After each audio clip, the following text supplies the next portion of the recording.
participants and coordinating team members on behalf of the Manasa Sukhara Mindcare Hyderabad in association with Elopan Counseling Center as well as Forest Creative Art Studio Punjab.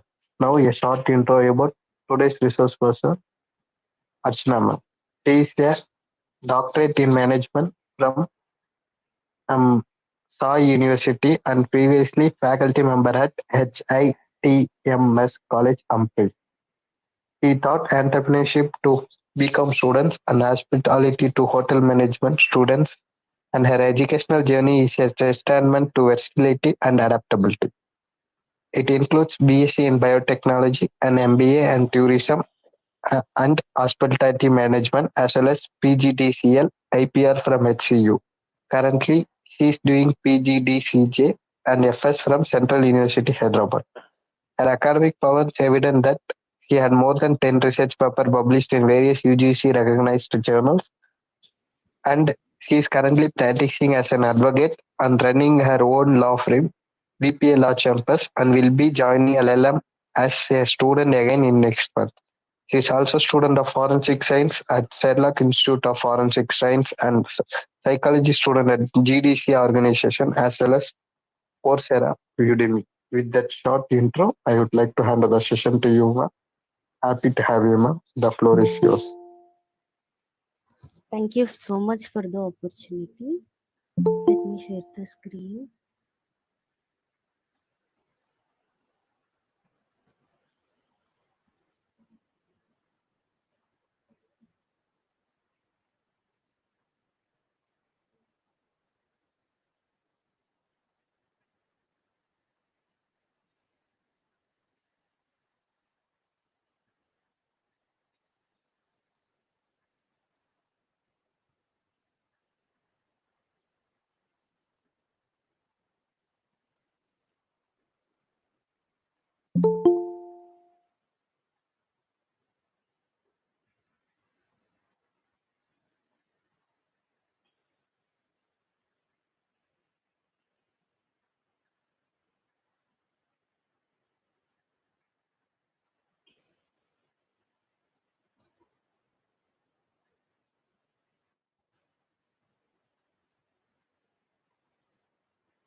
I'm sorry.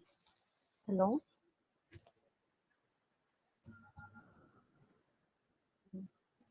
Is the screen visible?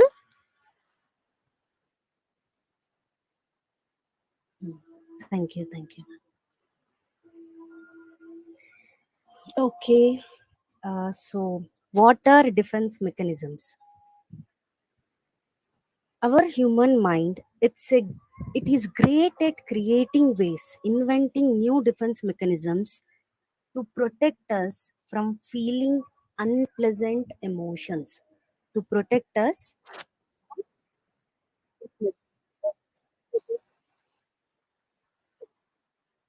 So many always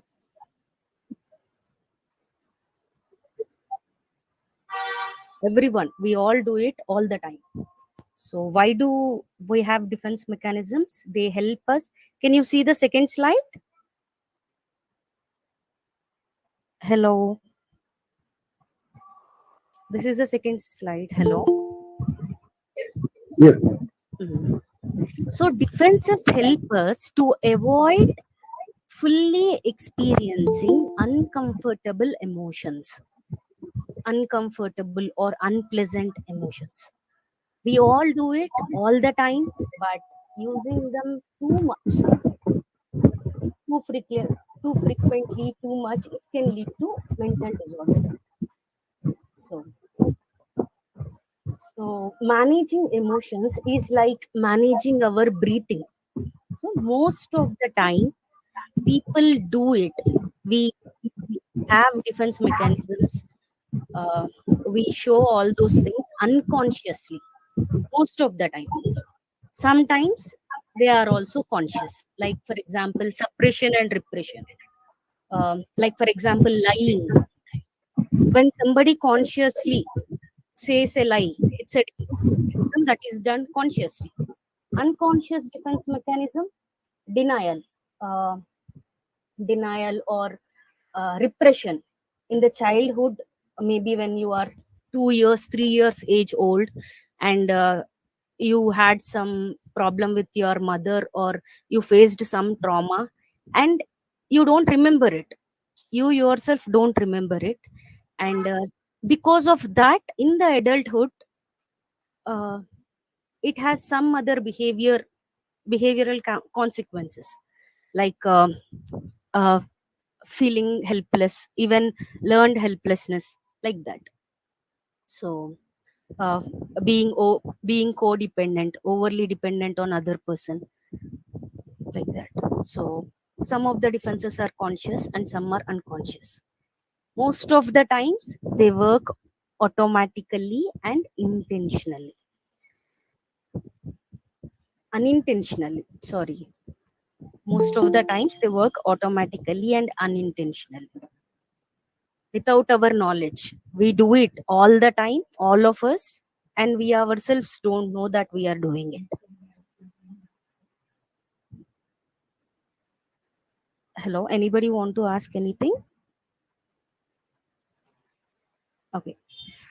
Defenses are mental mechanisms designed to protect us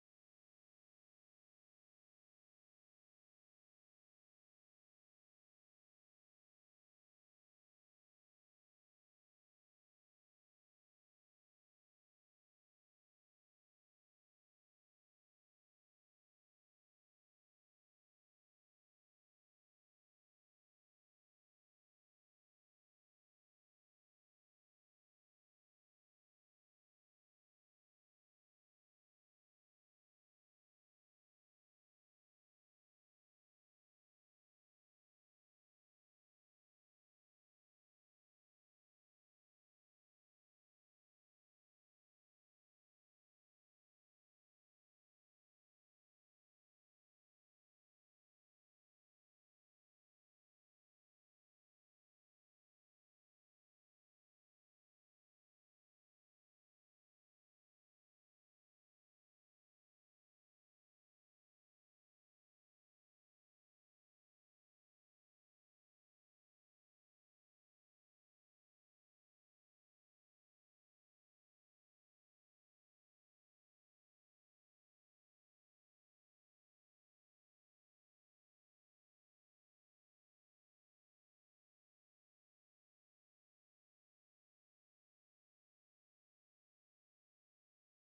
I hope everyone understood the meaning of defense mechanisms. Can anyone say uh, any one defense mechanism which they have experienced?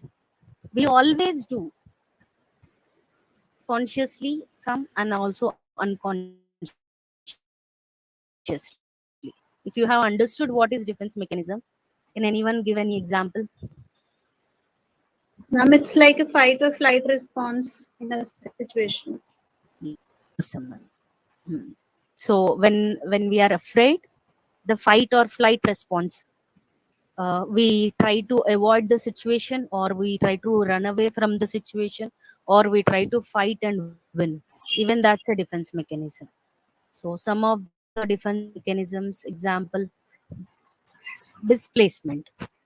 It is, see, you can see in this picture, the boss is angry on his employee. The employee who got uh, this boss displaced his anger on his employee, and he displaced his anger on his wife, and the wife displaced her anger on the child, and the child transferred his anger to the weaker target, cat or a doll. So displacement is when someone takes their anger out on a safer target. See, for this husband, the safer target is wife, the confidence that she won't leave him. He cannot show his anger on the boss because of the fear of losing the job. So displacement is one defense mechanism. It it happens most of the times unconsciously when someone takes their anger out. Actually, this employee is angry on his boss, but he cannot show it on the boss. So he showed it on a safer target, his wife. She showed it on a safer target, his her child. So the child could only show it on a doll or cat. So displacement is a defense mechanism. It is when someone takes their anger out on a safer target instead of real cause. If you are mad at your boss but you cannot shout at your boss, you might go home and show it on your wife or a pet. That's one defense. Next, denial. Denial is ignoring. Hello? Uh, Please be muted. Denial is when someone refuses to believe something bad, refuses to believe something bad or scary or challenging, when something is uncomfortable. When that person refuses to accept the reality, it is denial. Like this. You can see he can facts are in front of him, but he don't want to see it. He want to deny it.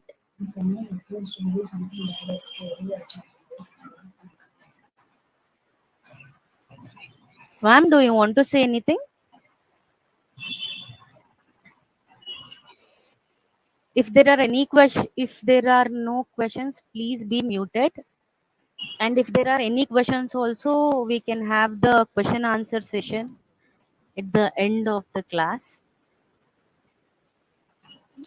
Please be muted. So denial is not accepting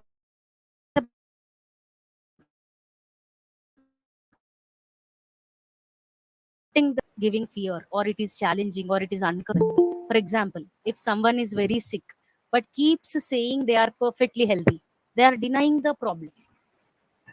So ignoring symptoms of a serious illness and pretending everything is fine, even though when it is not. This is another example of denial. Anosognosia, an inability or refusal to recognize a defect or disorder that is clearly evident. There are all proofs, but the person refuses it, refuses to accept it. Most common example, chronic alcoholics, alcohol anosognosia. It is understood as a patient persistent belief that he or she do not have the problem of addiction.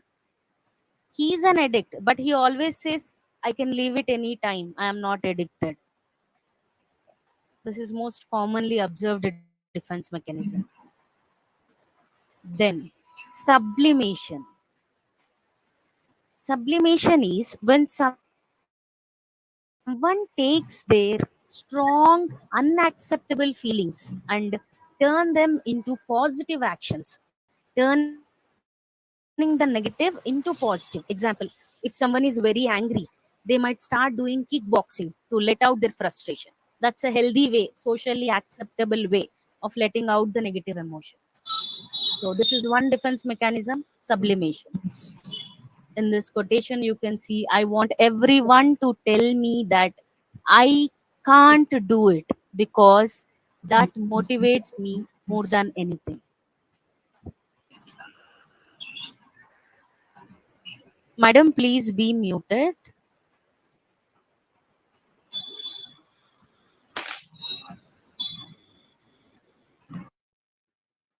Another example of sublimation. Angry for not being selected by XYZ company. See, he is angry for not being selected by some company. So he worked hard and started his own venture. This is another example of sublimation. Channeling negative urges and impulses into positive and socially acceptable behavior.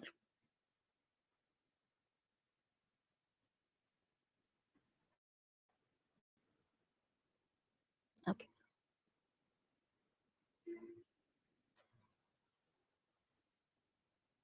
Use your demons to your advantage. Just see, these are all for sublimation. The defense of sublimation, turning the negative into positive.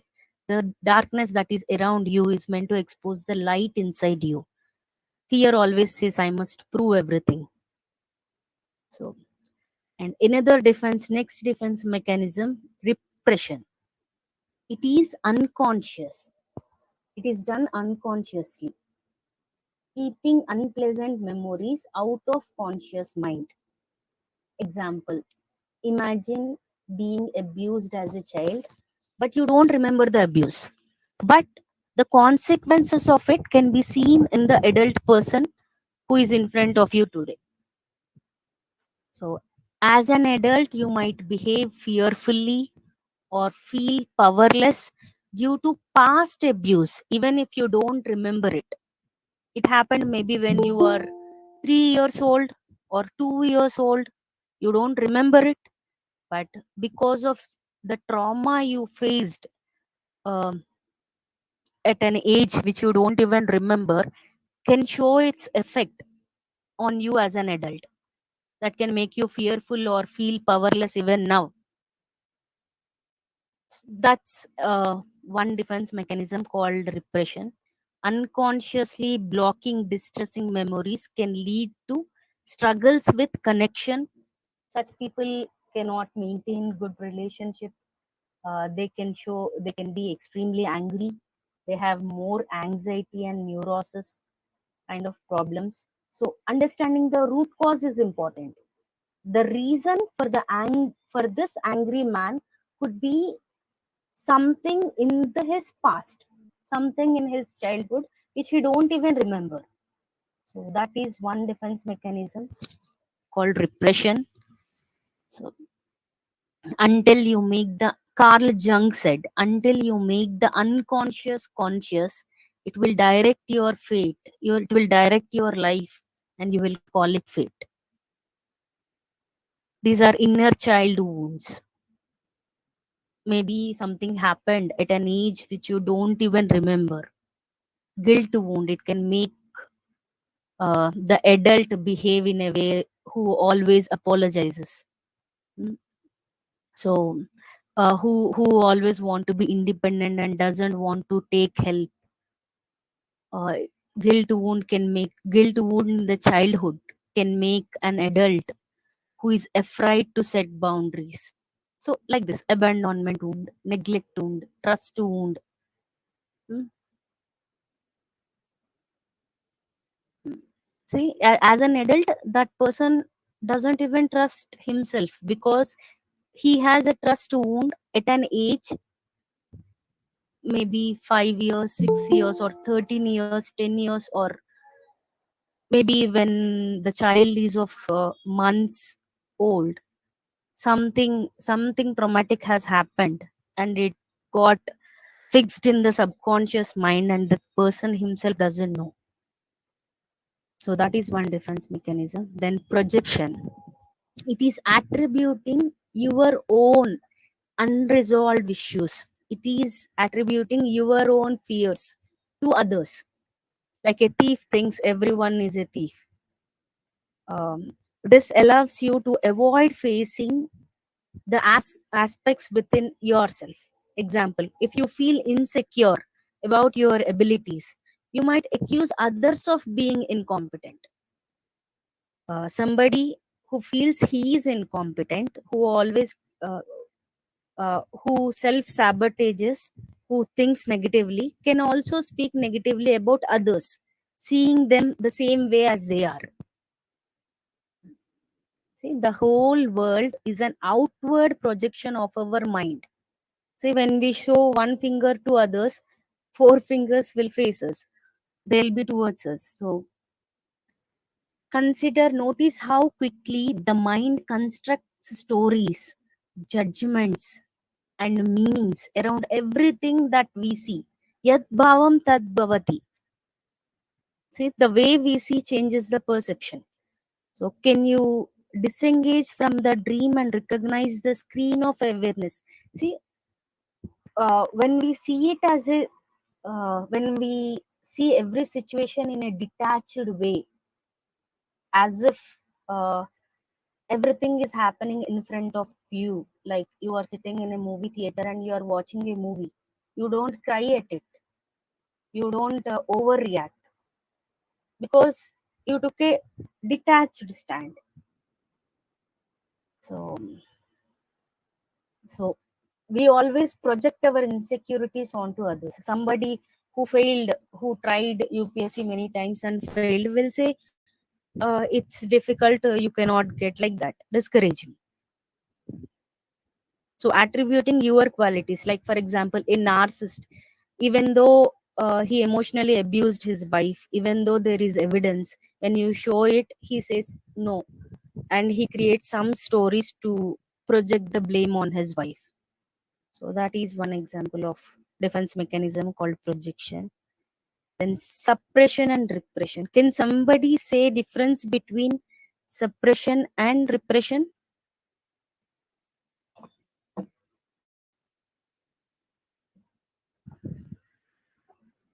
I explained in the beginning. Repression. Hello, am I audible? Yes, ma'am. Yeah. What's the difference between suppression and repression? Okay. Suppression is when we consciously suppress. Repression is that which happens unconsciously, like inner child wounds, childhood which you don't remember. It can make you an angry adult or anxious adult. Repressed emotions are hidden unconsciously, while suppressed emotions are hidden consciously.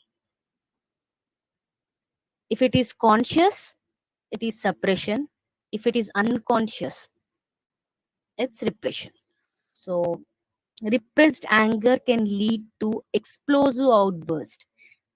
The man who is explosive, who is showing passive aggressive behavior or showing too much anger now, the reason could be in his childhood, the repressed memories in his mind. And the root cause could be from unresolved childhood experiences or fear, the childhood fear that which he himself doesn't remember. That could be the reason for his anger as an adult. So, for example, John's repressed childhood experiences of abuse. See, John faced some abuse in his childhood, and he doesn't remember it. It is a repressed memory. John's repressed childhood experience of abuse and lack of support have led to his aggressive behavior as an adult.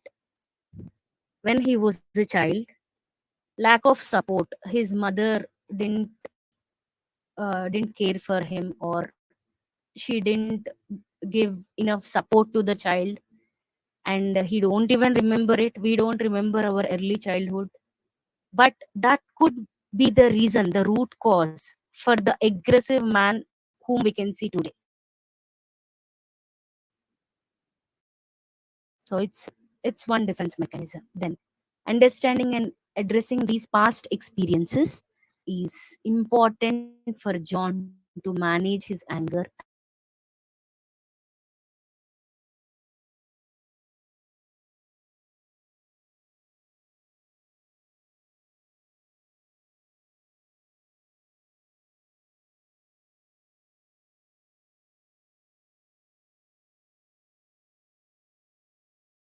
Feelings into opposite feelings. Example, if you really don't like someone, you might behave too good with them. Sometimes I'm not saying it on a serious note. On road, when any unknown men behave over good with me, I always link it with this reaction formation. Are these men woman haters, misogynists, and to suppress that hatred on women, are they over behaving over good with me? So I think like that sometimes. So reaction formation is you have negative emotion inside, and to cover up that negative emotion, you show over positivity. You behave over good with the person you hate. Then these are common classifications of defense mechanisms. There are many types of classifications. So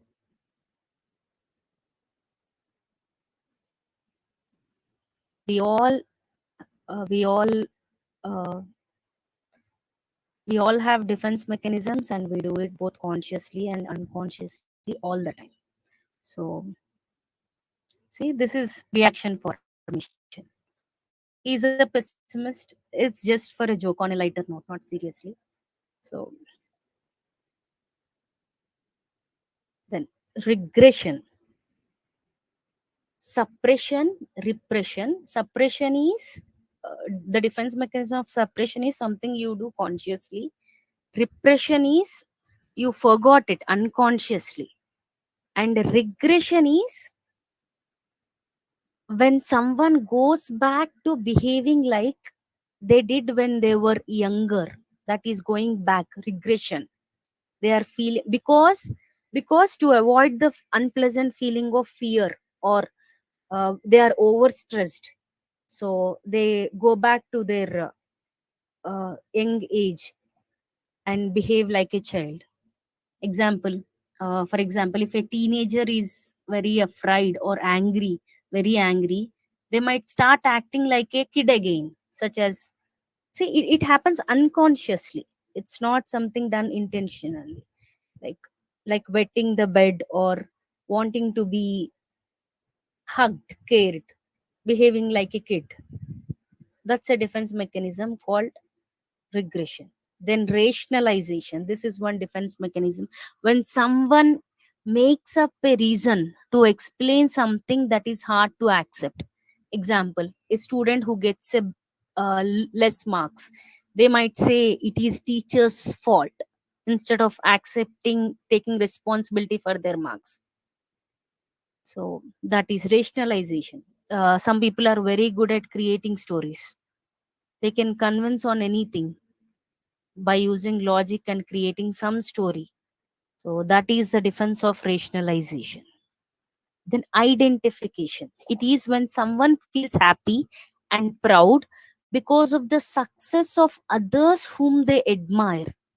Example, a little boy might try to be like his dad because he looks him as a superhero. A girl might want to be like her mom, her teacher, or a movie star she likes. This is a defense mechanism called identification. It is healthy to learn, and this form of identification can be healthy way to learn and grow, but if taken to an extreme, it can lead to loss of individuality and lack of self awareness. Too much identification, I- any we always show defense mechanism all the time in various ways to protect ourselves. But if it becomes extreme, if it is overused, then it becomes a mental problem, or it leads to negative consequences. Conversion, this is another defense mechanism. It is when emotional problems shows up as physical symptoms even though there is no physical reason.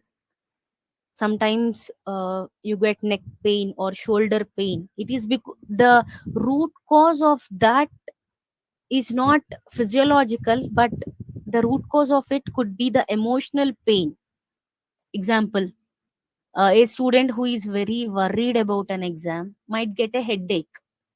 The headache is not because there is some problem in his head, it's because he is worried, over tensed. A boy emotional loneliness and sadness are converted into physical symptoms. Somebody who is lonely or very sad, it gets converted into physical symptoms like stomach ache, headache. So the root cause is emotional problem, not the physical defect or physical thing. Then another defense mechanism, compensation. It is when someone makes up for something they are not good at by being really good at something else. For example, he is blind. He is having that feeling that I am not like everyone. But he moved all his efforts into becoming a very good musician. A person who struggles academically can excel in sports to balance his self esteem. What is self esteem? Self esteem is how we see ourselves. So, to see myself as a person who is talented or worthy, I should do some work. I should do something. So, a person who struggles, who fails academically, can excel in sports to protect their own self image. So, overcompensation. See, this man balances his self esteem by excelling, becoming best in another area like music. So, these defense mechanisms, when used in a balanced way, it helps people to feel good about who they are. Then another defense mechanism, fantasy or daydreaming. It is when someone imagines nice things. It's imagination, imagining nice things to escape from real life problems. Example, if someone has a money problem, they might daydream about winning the lottery and spending the money. This helps them feel better for that moment. It is to protect self. Then acting out. This is the example.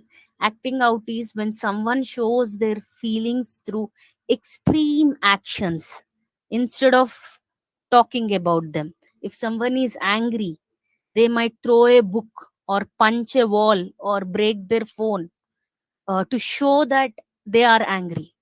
A child might have a temper tantrum when they don't get what they want. It's a defense mechanism called acting out. Then it helps to release built up feelings and make the person feel calmer after that. When crying is a defense mechanism, intellectualization. It is similar to rationalization, but it is more logical and more better. Intellectualization is when someone deals with stress or any unpleasant emotion by thinking about things in a very logical and a detached, unemotional way. When they detach themselves to solve the problem, uh, that's intellectualization. Example, if someone finds out that they have a serious illness, They might focus on learning all the facts about the disease instead of thinking about future or being afraid or sad that that person has cancer or something. If they research about cancer and how he can get better, that is intellectualization, defense of intellect, to escape the unpleasant emotion of sadness or fear about future, any all those unpleasant emotions associated with that example cancer disease.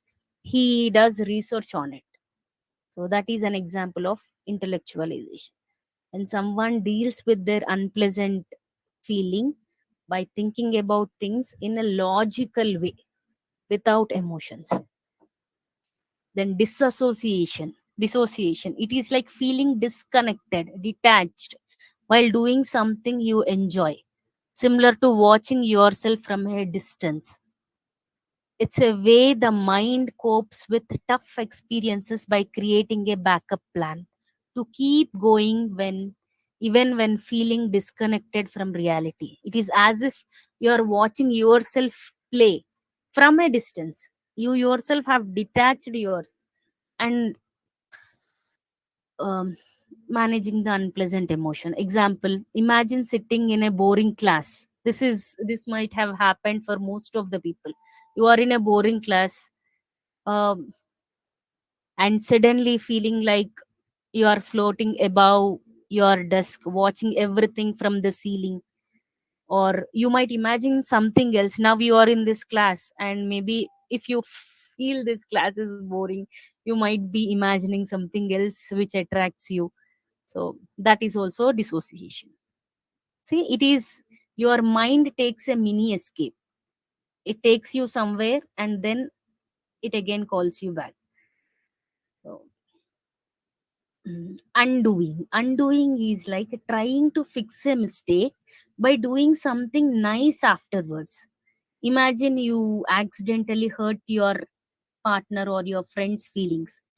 To balance for that, to make up for it, you might give them a heartfelt compliment or do something what they want. It's like hitting the undo button on your wrong action. This is a defense mechanism. We always defense mechanisms we always show all the time. It's just we don't know that they are defense mechanisms. So aim inhibition, it is like adjusting your target to hit the bullseye even if it is not exactly where you first aimed. Imagine wanting to be a superstar basketball player, but because of bad fate, instead of you couldn't become, and instead of feeling defeated, you became a basketball coach. Maybe you couldn't go to Olympics. You dreamed of going to Olympics, you didn't, you failed. But instead of feeling defeated, you became a coach.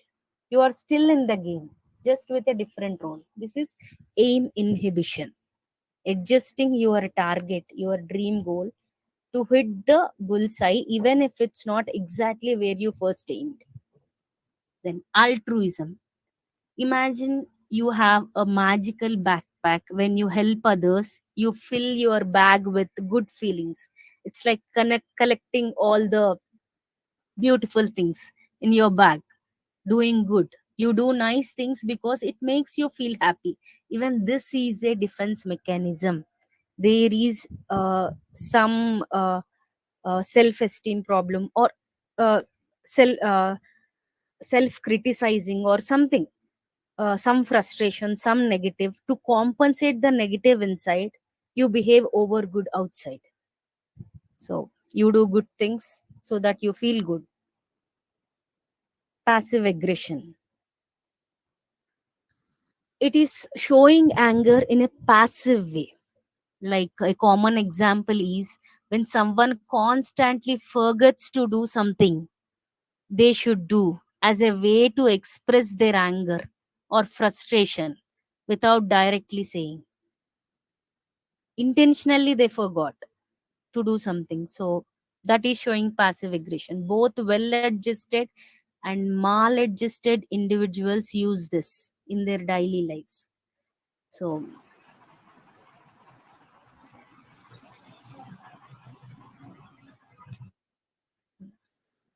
some elements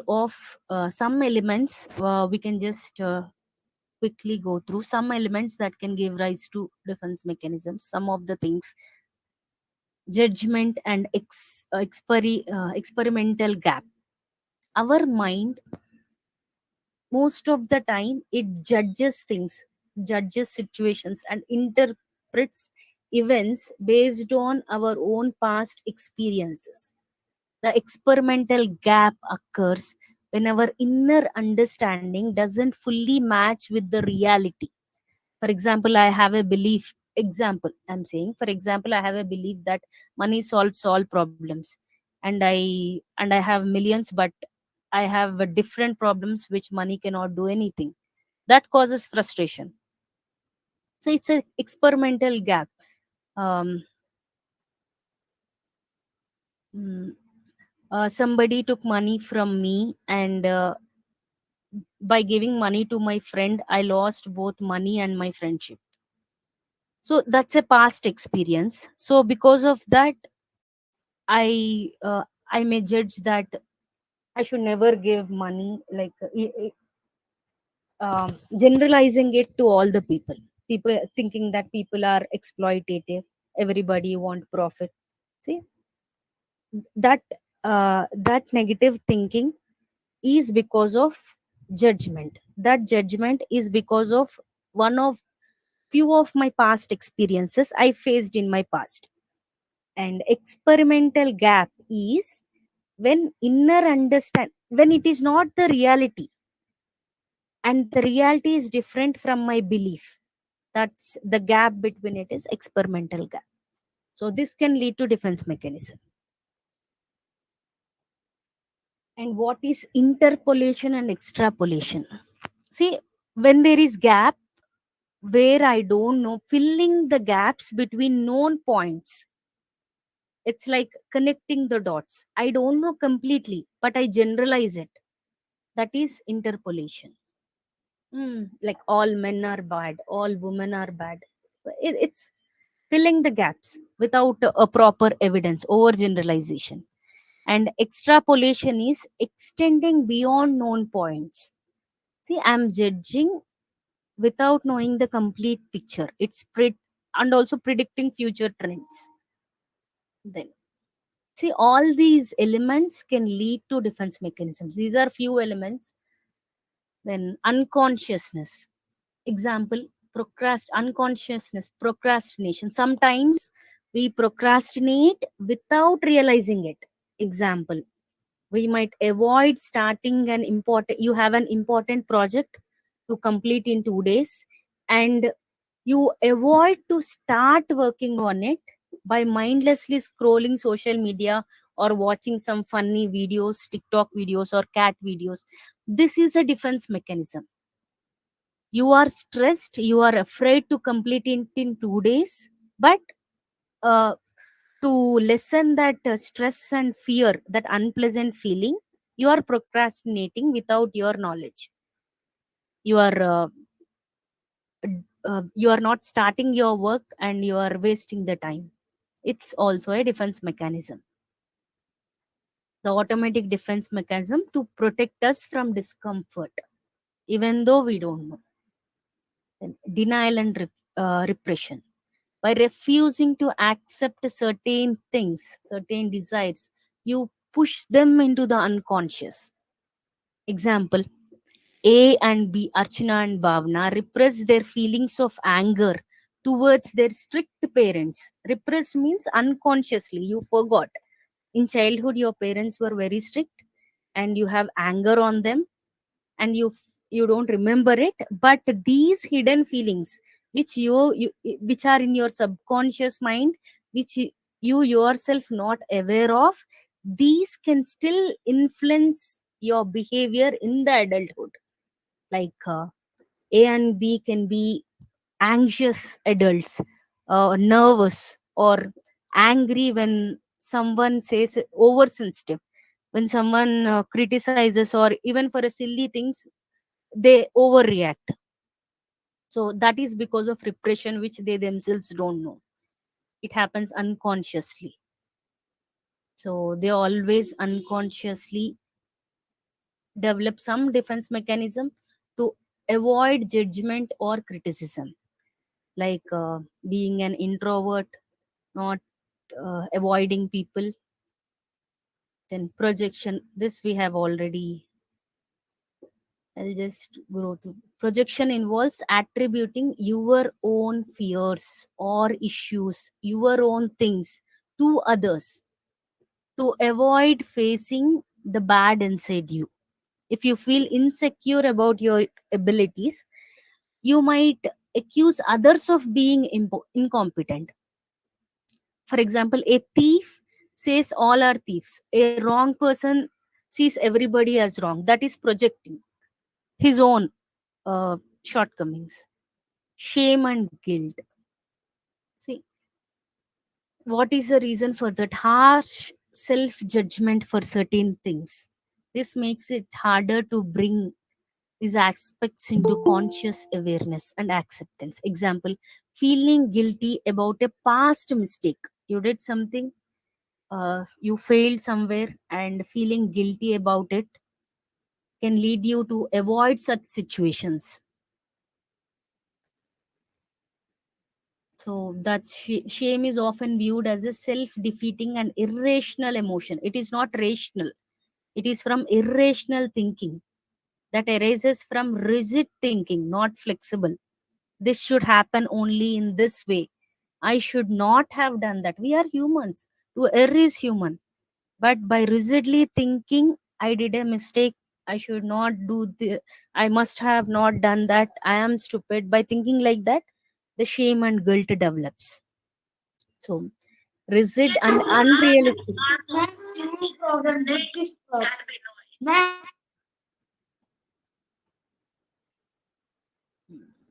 Okay, shame and guilt.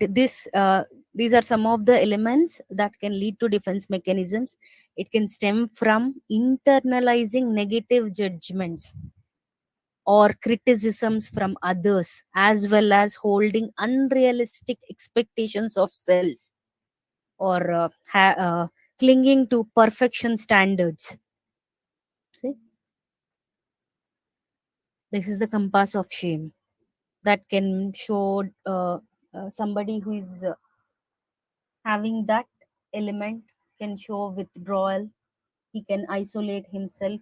He always hides or attacks others, fights with others. Fighting with others is a defense mechanism to balance the inner feeling of shame and guilt. That person, who the person is holding the inner shame and guilt inside, and that we can see the behavior differently, like always fighting with people, lashing out verbally or physically, or attacking self put down, isolating self, or avoiding, denying, not accepting the reality. For example, somebody having a mental disorder called schizophrenia, they they hear uh, which is not there. Like for example, God is talking to them, God is giving me some orders, so I will do that. I can see God. Or some Satan is giving me some order. There is a serial killer, I don't remember, David I think his name. He killed so many people, and the reason for that is mental disorder called schizophrenia. He used to hear things like uh, Satan is giving him orders to kill people. He is just following those orders. That's a mental disorder which developed by over usage of defense mechanisms, frequent usage.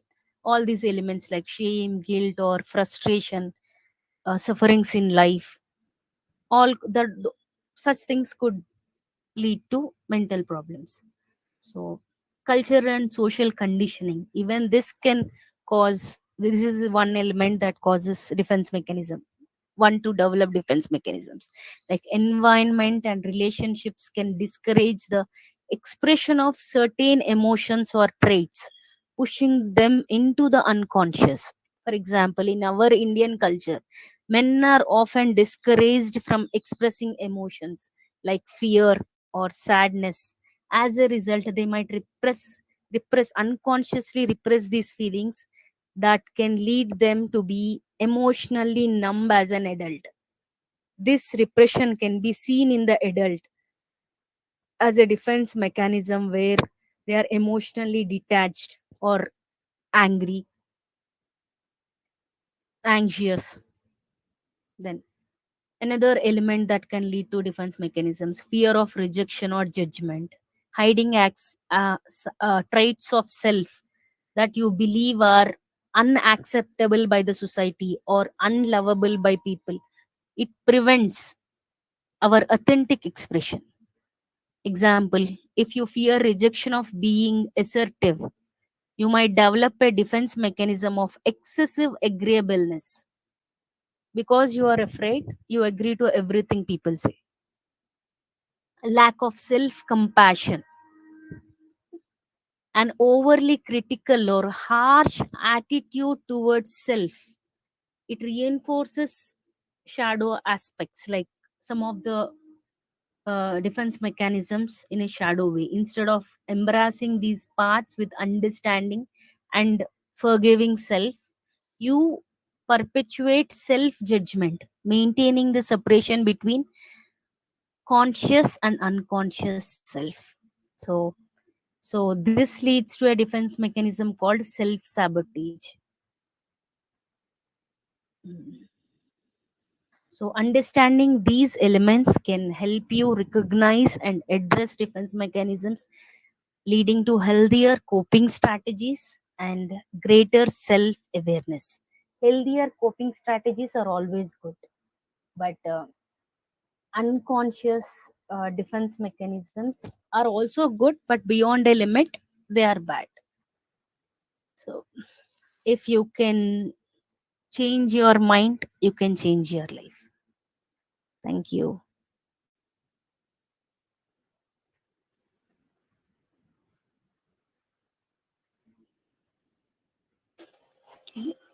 Thank you, Archana. Wonderful session. You beautifully explained. Yeah, friends, if you have any doubt, you can interact with Archana. Yeah, Venugopal sir. Okay, Archana ji, Yes, sir. do you want my honest feedback or you want me to just suppress my... No, and give a... no. Suppression is not good for health. So, Okay.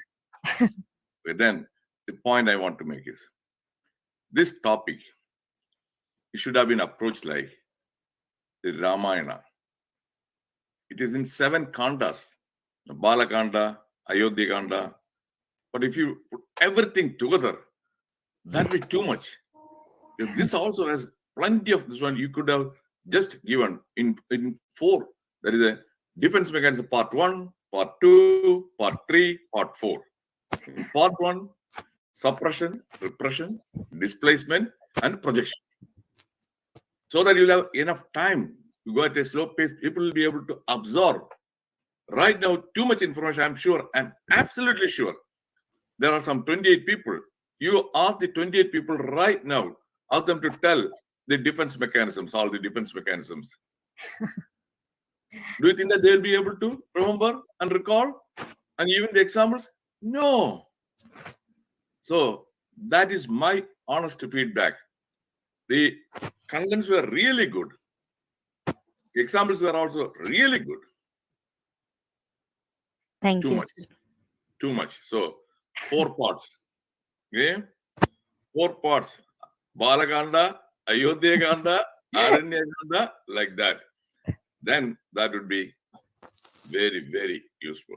Thank you. That's all what I wanted to say. From next time, I'll follow it, sir. Thank you. Thank you so much.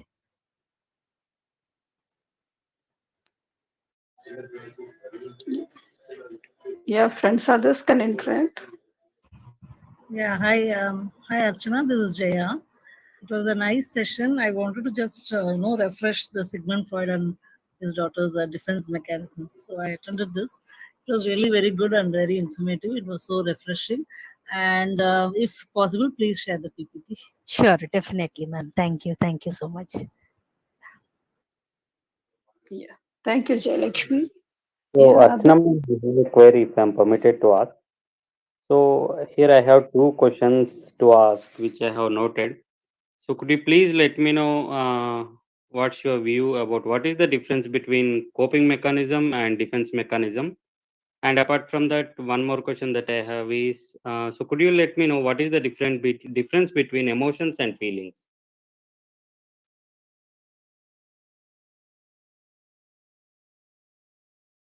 You're muted.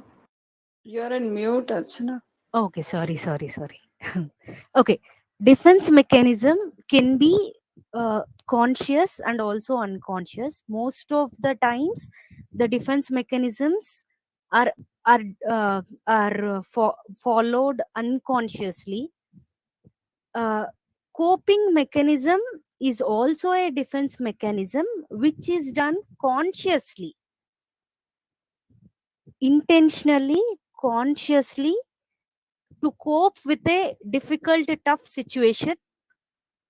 uh, uh, the strategies, the ideas, the strategies we follow to protect ourselves consciously, it is coping mechanism. I hope I answered. Yeah, and one more question that I have asked is, what is, could you let me know what is the differentiation between emotions and feelings? Emotion is automatic. For example, um,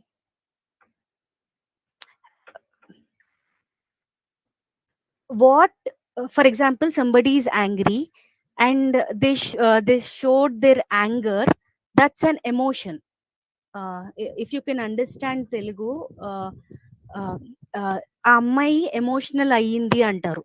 she is crying or she is fighting. Emotional అయ్యింది అంటారు, feeling అయ్యింది అనరు. Can you understand Telugu? Actually, I understand a bit. Emotional అయ్యింది అంటారు. Emotion is what you express. Feeling includes emotion plus cognition, your ideas and thinking together. I showed anger. It's an emotion. I showed an emotion called anger, and later I had feelings, guilty feeling. That guilt is a feeling because I was feeling bad for showing the emotion of anger, plus I'm also thinking about my emotion. Cognition is also involved. Thinking plus emotion is feeling. Showing only emotion is, that's emotional, becoming emotional. Hope it is clear.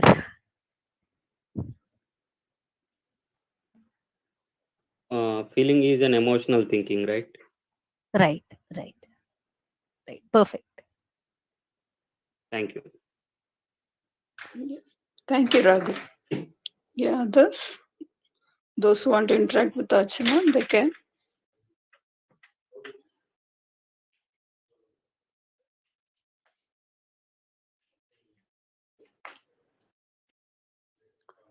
I think no other doubts, Archana. Shall we conclude today's session?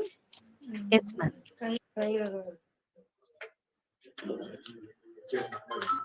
Yeah, thank you. It was a wonderful session. We thoroughly enjoyed.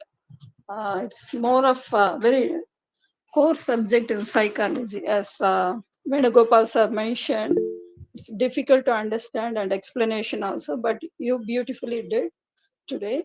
Yeah, we thank each and every one participant as well as our core team members and today's resource person. I thank each and everyone in association with Yellow Point Counseling Center and Forest Creative Arts from Punjab, then Sri Deepti Counseling Center from Hyderabad, Clover Learning Center from Hyderabad, Sirisha Counseling Center from Kozhikode, then Mind Style Hub from Kolkata. Yeah, friends, good night. Take care. Bye bye. We will meet next week with a new resource person. Thank you. Thank you all. Bye bye. Thank you. Bye.